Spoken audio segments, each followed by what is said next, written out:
What if every coincidence you've ever experienced was actually a divine message? We're taught to dismiss the unexplainable, to call it chance, random, meaningless. But what if those moments, those numbers, symbols, strangers, dreams, are the universe whispering, "Pay attention"? From ancient mystics to Edgar Cayce himself, signs have always been spiritual instructions, guiding the awakened and calling the lost back to purpose. They don't happen by accident. They appear when you're ready. In this video, we'll explore why coincidence doesn't exist, how your reality is constructed through signs, and how to finally understand the soul-level instructions behind what seems random. By the end, you won't just recognize signs, you'll know how to respond to them. Stay with me, because nothing you're about to hear is an accident.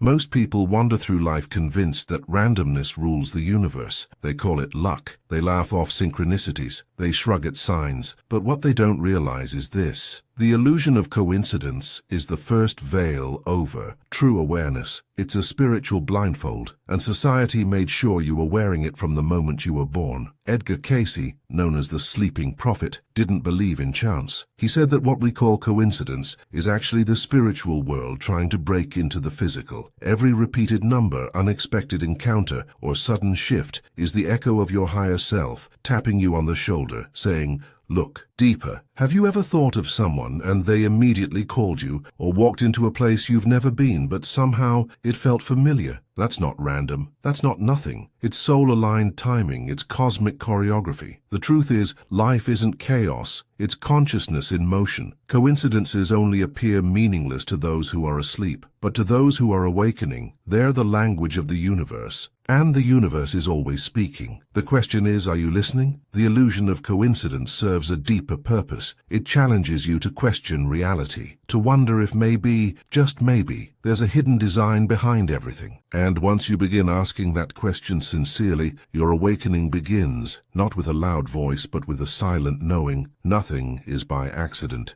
Signs are not just pretty patterns in the sky or strange sequences on a clock. They are spiritual instructions, messages delivered in symbolic form from dimensions beyond the mind. According to Edgar Cayce, the soul is always communicating with us. But since it doesn't speak in words, it uses symbols, emotions, and synchronicities. It speaks through life itself. Think about it. Why do you keep seeing the same number? Why does the same animal cross your path? Why do certain phrases or dreams echo again and again? These aren't meaningless repetitions, they are patterns. And in every pattern there's a message, specifically designed for your soul's current stage of evolution. Cayce believed that signs arrive when we are ready to choose differently. They're spiritual road markers, nudging you toward growth, truth, or healing. And the more you resist them, the louder they become, until ignoring them feels impossible. The modern world taught us to mistrust anything we can't explain. But the soul isn't interested in explanations. It cares about transformation. That's why signs show up most when you're lost, broken, or in transition, because the soul is trying to guide you home. Every sign is a choice point. You can ignore it and stay where you are, or you can lean in, ask why it's showing up, and begin decoding the instruction behind it. And when you do, you don't just interpret a sign, you align with your higher path.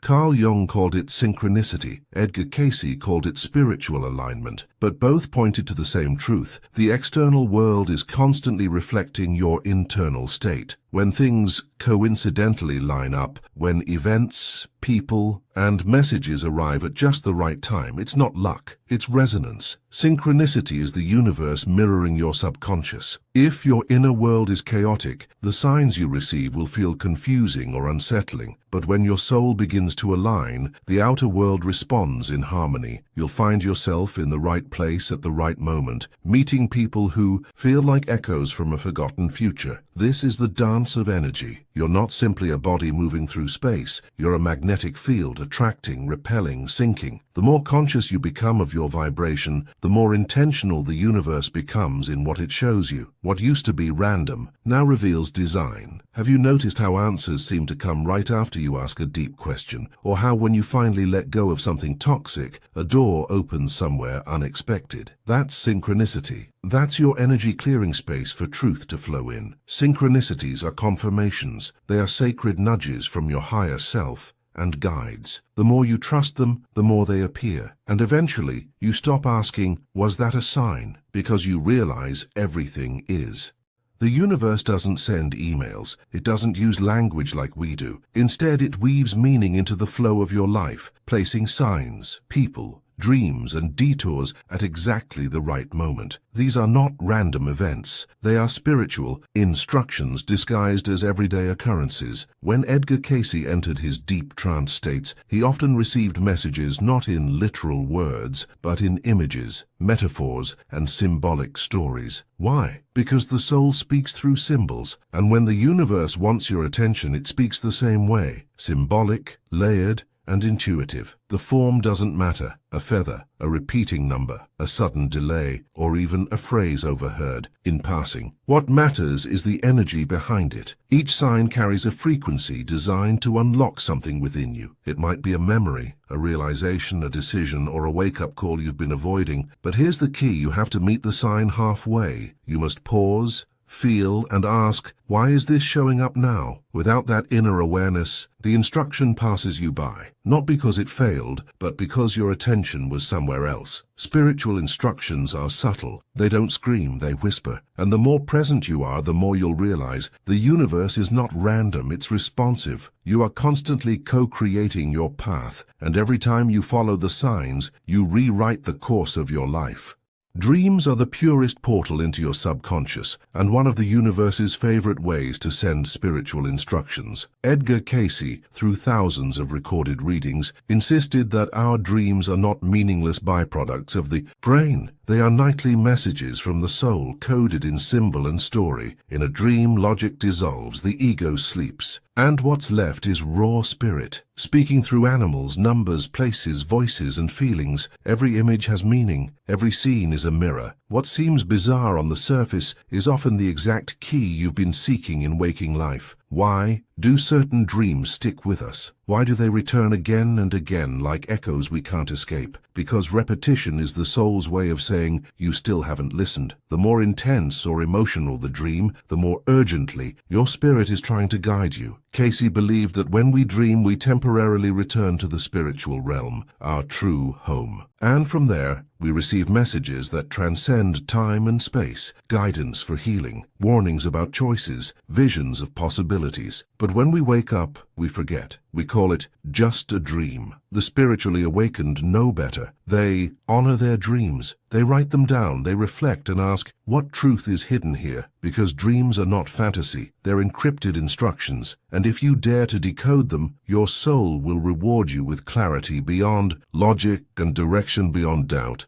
There's a point on the path where gentle signs stop working, the numbers fade, the dreams grow dim, and suddenly your life erupts. Relationships fall apart, opportunities vanish, your world turns upside down. Why? Because the universe stops whispering when you ignore the call. It starts shaking. Edgar Cayce often warned that spiritual instructions unheeded become life lessons enforced. The signs were always there, small, sacred, and subtle. But if you ignore enough of them, the message must get louder. The soul begins to cry out through chaos. These storms are not punishment, they're course correction. Your soul knows the path, and if your ego resists it for too long, life will step in. The job loss, the heartbreak, the illness, it's all part of a sacred unraveling. Not to destroy you, but to remove what blocks the deeper instruction trying to reach you. Many call it a breakdown, but the mystics call it a breakthrough, a forced awakening. And it's often in these moments of darkness that the clearest signs appear. A book that finds you, a stranger's words, a memory that won't let go. Amidst the wreckage, the instruction returns, more urgent, more precise. The truth is, storms are sacred. They burn away the noise so you can finally hear what your soul has been saying all along. When the signs become storms, it's not because the universe is cruel, it's because you're ready to stop wandering and finally remember who you are.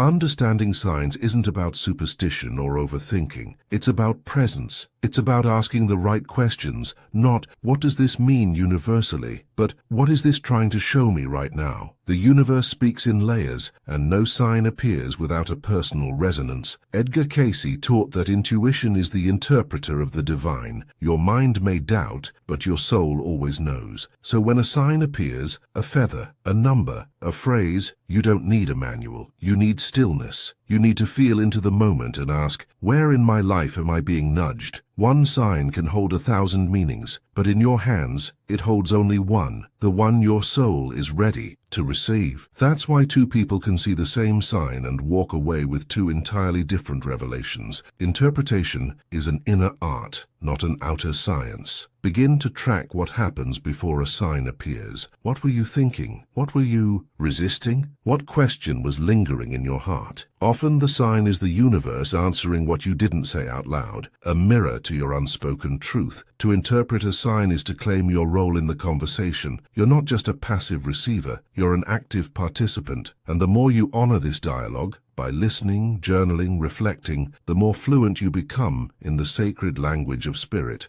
Recognizing signs is only the beginning. The real transformation happens when you start living in alignment with what those signs are pointing toward. Awareness without action is just spiritual entertainment, but when you respond to the signs, your life begins to shift on a soul level. Edgar Cayce always emphasized that spiritual knowledge must lead to spiritual practice. If you keep seeing 1111 but never pause to reflect, if you feel the nudge to leave something behind but stay, out of fear, the message is wasted. The sign loses its power unless you follow it. Living in alignment means trusting what you feel before it makes sense. It means letting go of the need for proof and leaning into faith. It's stepping into the unknown because your soul keeps whispering, this is the way. It's uncomfortable, it's messy, but it's real, and it's yours. When you follow the signs, you begin to move in flow. You'll notice time bending, people showing up just when you need them, opportunities aligning without effort. Why? Because you're no longer swimming against the current of your destiny. You're being carried by it. This is how spiritual instructions become spiritual embodiment. Not through reading or watching or waiting, but through choosing, acting, saying yes to what your soul already knows. Every sign leads somewhere, but only if you walk the path it reveals. The signs are the invitation. Your choice is the activation. If you've made it this far, it's not an accident, and you know that now. Something brought you here, a whisper, a pattern, a feeling you couldn't explain. Maybe it was a number, a dream, a video thumbnail that felt strangely personal. That wasn't luck. That was alignment. You were meant to hear these words because your soul is waking up. The signs have been around you all along. You just weren't ready to see them. Until now. And that's the secret no one tells you. Awakening doesn't begin with light. It begins with noticing. Noticing the little things that seem out of place. Noticing the way your body reacts to people or choices. Noticing the rhythm of the universe trying to speak through the noise. And when you notice enough, the veil lifts, and what was once a coincidence becomes a calling. Think back. How many times has the universe whispered to you through songs, symbols, strangers, sudden gut feelings? How often have you said, that's weird, and moved on? But what if those were the moments that mattered most? What if the real instructions for your life never came from books,